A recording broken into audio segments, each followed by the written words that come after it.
Saludos queridos estudiantes, el día de hoy vamos a llevar adelante el último tema que tenemos dentro del segundo bimestre en lo referente a los últimos gobiernos que nos han regido en el Perú.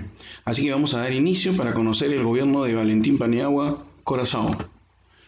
El señor Valentín Paniagua Corazao, él fue presidente del Perú a partir del 22 de noviembre del año 2000, luego de que renunciara por fax Alberto Kenyo Fujimori. Iba a ser presidente para un gobierno de transición en el cual se iban a dar lo que serían las elecciones presidenciales que se van a comenzar a regir a partir de abril del año 2001 para que a partir del 28 de julio se haga efectivo el nuevo presidente de la República. En ese gobierno de transición no es que no realizó nada. Valentín Paniagua fue elegido porque en el momento en el que renuncia el presidente Fujimori, se encontraban en el gobierno del Congreso de la República los fujimoristas, quienes renuncian al cargo, y entre todos los congresistas eligen a Valentín Paniagua como presidente del Congreso. ¿Y por qué hicieron eso? Por algo bastante simple. El presidente del Congreso, al no haber presidente, es el que asume el rango de presidente constitucional del Perú, según la Constitución de 1993. Es por ello que Valentín Paniagua, como presidente del Congreso, se hace de la presidencia de la República. Aquí vemos a Valentín Paniagua, que es al quien le entregan la banda presidencial, y él forma su primer gabinete. Entre ellos hay que hacer notar que su el primer ministro, fue quien fue el candidato en el año 2005 contra Alberto Fujimori, Javier Pérez de Cuellar, quien fue 2 veces secretario general de las Naciones Unidas. Eso demostró la gran calidad en las personas, que fue un gabinete de ancha base, donde convocó a los especialistas más importantes de la época y a muchas personas de diferente rango que pasaron a apoyar en este gobierno de transición. En el aspecto político se creó la Comisión de la Verdad y la Reconciliación, que en el gobierno de Toledo se va a llamar de la Reconciliación Nacional, para que se investiguen los exabruptos ocasionados durante los 20 años de gobierno de Fernando Belaúnde, Alan García Pérez y Alberto Fujimori, donde los terroristas obviamente cometieron una gran cantidad de delitos, y también los gobernantes de esa época. Se indultó en el año 2000 a 11 presos políticos apresados injustamente por Alberto Fujimori. De entre ellos destaca Yehude Simón.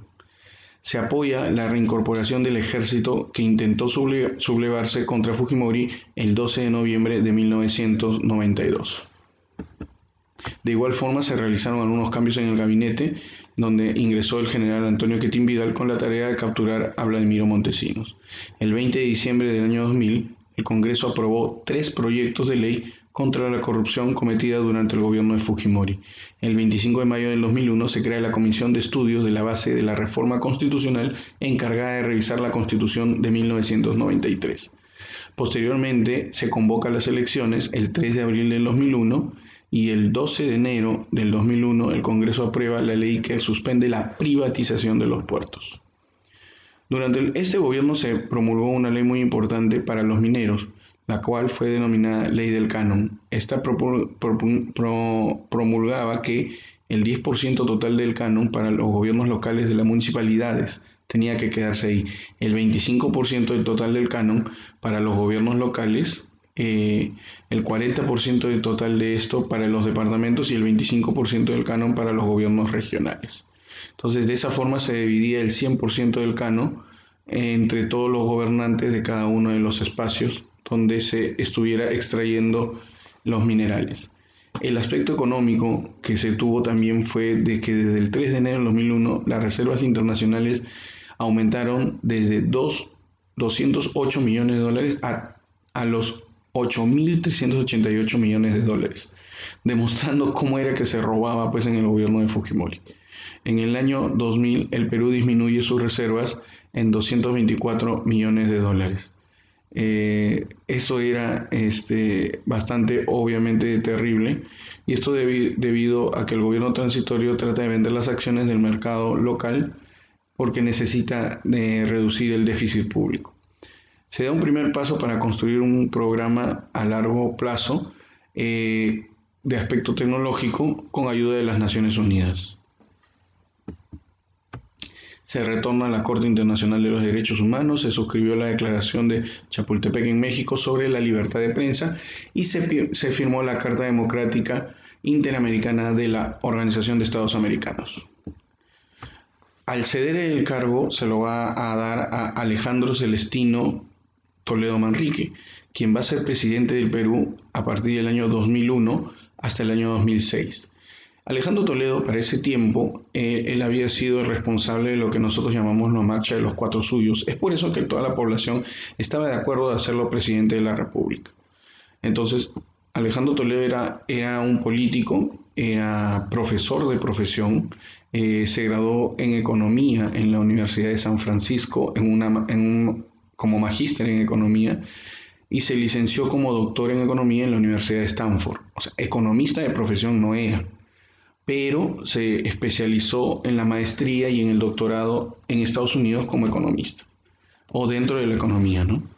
Trabajó como consultor de las Naciones Unidas en los bancos, y en el Banco Interamericano de Desarrollo, en el BID, y en el Banco Mundial.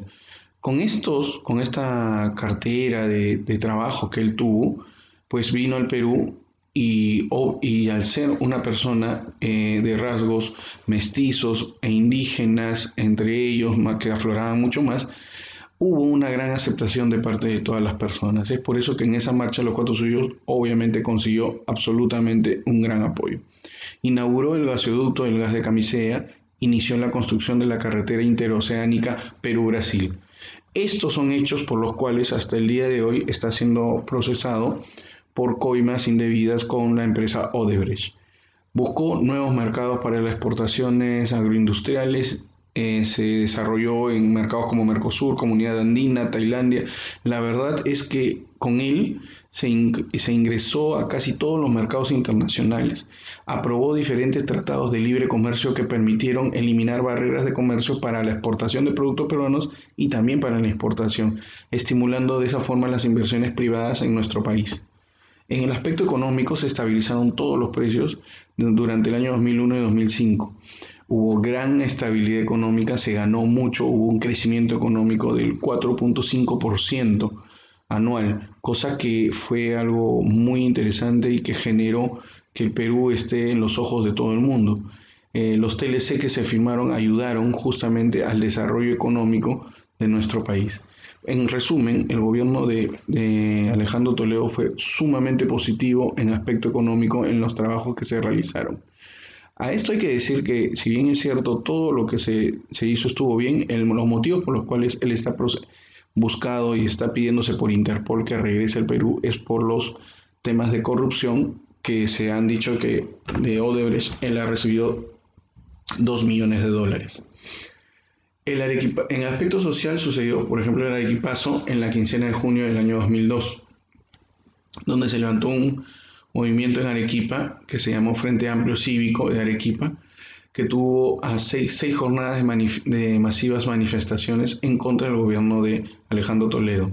En Ilave, el 26 de abril del 2004, también hubo una gran cantidad de personas en lo que sería la provincia peruana del Collao, fronteriza Bolivia, y que asesinó al alcalde de la localidad, al que acusaban de presunto nepotismo y corrupción. También se dio el Andahuaylazo entre los días 1 y 4 de enero del 2005. El mayor del ejército, Antauro Humala, presuntamente por órdenes de su hermano Ollanta Humala, lideró una asonada de 150 seguidores del etnocacerismo, con quienes capturó la sede de la comandancia policial de dicha ciudad. Por ese motivo, Antauro Humala se encuentra preso hasta el día de hoy. Aspecto político. En el año 2003 se dio una crisis, donde declaró el estado de emergencia gracias a las convulsiones sociales que se daban en el Perú. También hubo un escándalo, el llamado escándalo Descanseco, el escándalo Almeida, una crisis ministerial en el 2005 donde surgió el rumor de la designación de Fernando Olivera como canciller y la gente no estaba de acuerdo con ello. Muy bien. De ahí pasamos al año 2006, donde por algo asombroso sucedió que después de habernos dejado el gobierno más terrible de la historia peruana, los peruanos elegimos como presidente de la República por segundo periodo consecutivo, segundo periodo al señor Alan Gabriel Ludwig García Pérez, para un segundo gobierno de entre los años 2006 al 2011. Eso demuestra parte de que en la historia del Perú a veces no aprendemos, ¿no? No nos damos cuenta de nuestros errores y olvidamos sumamente rápido. Esta es la mayor muestra del olvido de las personas. Pero esto tiene que ver mucho con que su postulación estuvo apuntando a los jóvenes, a los que no vivieron el primer gobierno de Alan García y que no saben lo que él había hecho. La juventud aprista se movió muchísimo y casi todos los que votaron justamente en el gobierno para que él sea gobernante eran personas que no habían vivido realmente su gobierno y no sabían lo que había pasado en dicha época, ¿no? Pero bueno, eso fue una gran fuerza. El crecimiento bruto interno del 2006 fue casi del 8%. Fue muy grande, la cifra varió hasta el 9% por efectos de la crisis mundial. El Perú siguió subiendo porque se siguió con los mismos procesos económicos del gobierno de Alejandro Toledo. Acentuó la inversión económica de las empresas chilenas en el Perú. Entonces fue Alan García quien le vendió y le permitió vender a muchas empresas chilenas en nuestra patria, por ejemplo, mineras y lo que es el aspecto de electricidad. Dio vigencia al contrato del TLC de Perú y Estados Unidos, Perú con China. Todos los TLC se firmaron y se ejecutaron en el gobierno de Alan García cuando se firmaron en el gobierno de Alejandro Toledo. Tuvo muchas normas demagógicas, tuvo una alianza entre el fujimorismo y el aprismo en su gobierno para que no tenga ningún tipo de inconveniente. Se dio la matanza de Bagua, o llamado Baguazo, y en esa época quien estaba de primer ministra era Mercedes Arauz. Se inicia el proyecto minero Tía María, que hasta el día de hoy no tiene solución porque no están de acuerdo las comunidades en la construcción de ello, y en todo esto se observa la gran cantidad de corrupción. Cuando termine el gobierno de Alan García, va a dar más de 200, va a permitir salir de la cárcel a 200 personas que estaban procesadas por narcotráfico. A eso se le llamaron los narcoindultos. Y era obvio de que había sido por algún tipo de pago que él habría recibido, ¿no? Estuvo acusado por múltiples procesos por mucha corrupción, la cual él acusaba que era de todos los que trabajaban con él menos él. Cuando en el presente gobierno estuvo ya recurrente a ser apresado para ir a llevar el proceso en cárcel, el señor Alan García se suicidó, ¿no? ¿Qué obras importantes? Bueno, los colegios emblemáticos comenzaron a aflorar. Infraestructura en salud, educación, agua, electricidad, infraestructura vial se dio en este gobierno. En el 2006 se reunió con Ignacio Lula da Silva y acordaron finalizar la carretera interoceánica, cuidando la zona amazónica e hicieron un futuro TLC. Posteriormente de Alan García termina su gobierno, va a ser elegido el señor Ollanta Humala-Tazo, que postuló con él y que había perdido en las elecciones. Él va a postular en este caso con la señorita Keiko Fujimori y va a perder ella en esas elecciones. Él va a tener un gobierno, así que solamente es para nombrar, ya es parte de los últimos gobiernos, que ahora está procesado él por corrupción. Y fue un cogobierno con su esposa Nadine Heredia. Más o menos acá tenemos un informe resumido de todo lo que sucedió en su gobierno para que ustedes lo puedan observar. Bueno, para concluir, solamente tuvimos a dos presidentes, Pedro Pablo Kuczynski Godard, y posteriormente de él tenemos a Martín Vizcarra Cornejo, que es el actual presidente de la República. Sobre ellos la historia nos va a contar mucho más dentro del tiempo que nosotros vamos a ver todavía que nos queda. Ya a punto estamos de acabar este gobierno que han empezado a partir del año 2018 y que terminará en el 2021. Bueno, con eso terminamos estos temas del segundo bimestre y ahora sí, hasta aquí llega el examen.